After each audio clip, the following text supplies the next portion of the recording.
Assalamualaikum warahmatullahi wabarakatuh. Anak-anak Ustazah kelas 6 yang soleh dan solehah, kita lanjutkan pembelajaran kita kali ini tentang manfaat hewan dan tumbuhan bagi manusia dan lingkungan.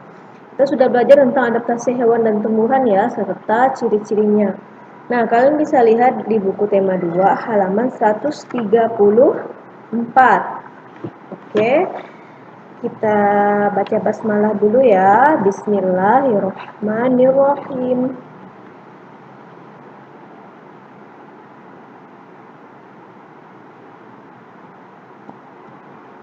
Nah, manfaat hewan dan tumbuhan bagi manusia. Manfaat hewan bagi manusia itu ada yang menguntungkan, ada yang merugikan. Nah, kali ini kita akan membahas yang menguntungkan. Kalau yang merugikan udah tahu kan, misalnya tikus yang menyebabkan penyakit, nyamuk yang menyebabkan penyakit, itu hewan yang merugikan.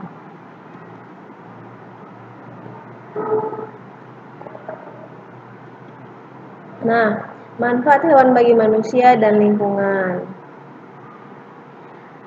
Misalnya hewan sapi, bagian yang diambil adalah dagingnya, manfaatnya bisa dipakai tenaganya. Kemudian kambing, bagian yang diambil kulitnya, manfaatnya bisa sebagai obat. Kemudian hewan ayam, bagian yang diambil adalah dagingnya, manfaatnya sebagai makanan.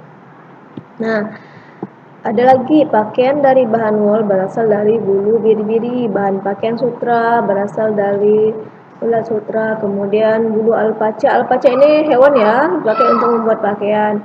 Kulit hewan seperti kulit sapi, kerbau, kambing sering dijadikan untuk bahan membuat.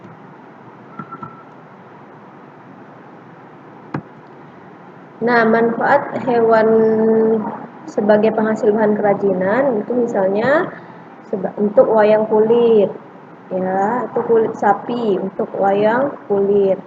Bulu angsa dimanfaatkan untuk membuat kok. Kok itu yang bulu tangkis ya, bolanya bulu tangkis tuh, yang bagian putih-putihnya itu namanya kok. Kemudian hewan sebagai penghasil tenaga. Nah, zaman dahulu tenaga gajah dimanfaatkan untuk mengangkut kayu. Tenaga kuda dimanfaatkan untuk menarik delman sampai sekarang ya.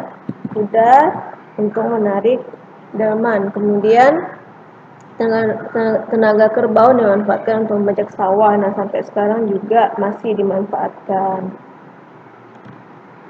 Kemudian hewan sebagai penghasil pupuk organik. Nah, yang digunakan adalah kotorannya, misalnya kotoran sapi dan ayam. Digunakan sebagai pupuk karena tidak membahayakan bagi lingkungan.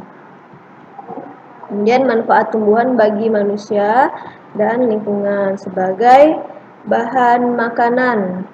Nah, ini bisa kalian lihat ya, ada berbagai jenis tumbuhan. Kemudian sebagai bahan sandang, sandang itu pakaian. Nah, jenis tanaman yang digunakan untuk bahan sandang atau pakaian misalnya rami, sisal, pisang hutan, kenaf, jute. Manfaatkan seratnya untuk dipintal menjadi kain atau bahan pakaian. Kapas juga ya, itu berasal dari tumbuhan kapas.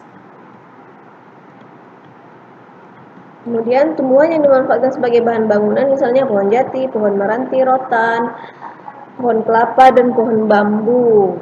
Nah, ini misalnya pohon jati, kayu meranti seperti ini, dan harganya lumayan mahal ya. Nah, ini manfaat dari rotan.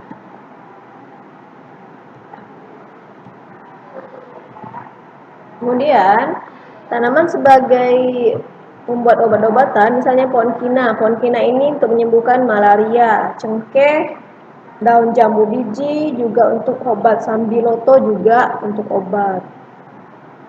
Tumbuhan sebagai alat bahan pembuat kosmetik juga, misalnya ketimun, bengkoang, rumput laut.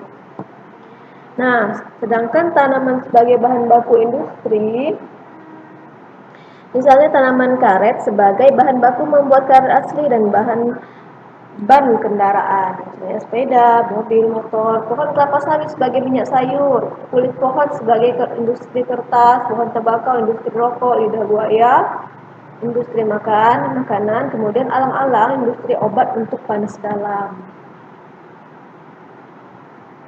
Nah, kalau untuk perwarna alami, misalnya kuning dari kunyit, nasi kuning ya. Kenapa nasi kuning itu warnanya kuning? Karena mengandung kunyit. Kemudian hijau dari daun suji, bisa juga daun pandan ya. Kemudian coklat dari buah coklat, merah coklat dari daun jati, kuning merah dari wortel. Nah, yang warnanya merah biasa juga pakai buah naga.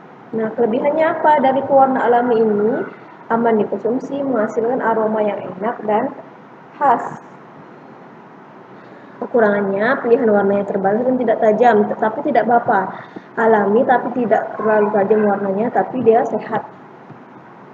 Nah, kemudian tanaman sebagai penjernih air kolam atau untuk menjaga kualitas air, itu misalnya lotus, kala lili, eceng gondok, teratai, bambu air, ganggang rantai, pisang air, aku-aku, papirus, payung, dan tifa. Nah, ini adalah manfaat tumbuhan dan hewan bagi manusia. Jadi, kita sebagai manusia harus menjaga lingkungan kita agar tumbuhan dan hewan itu dipergunakan dengan semestinya. Jadi, jangan sampai kita pergunakan dengan secara boros ya. Oke, sampai di sini dulu. Alhamdulillah, jangan lupa selalu bersemangat ya dan selalu menjaga kesehatan. Assalamualaikum warahmatullahi wabarakatuh.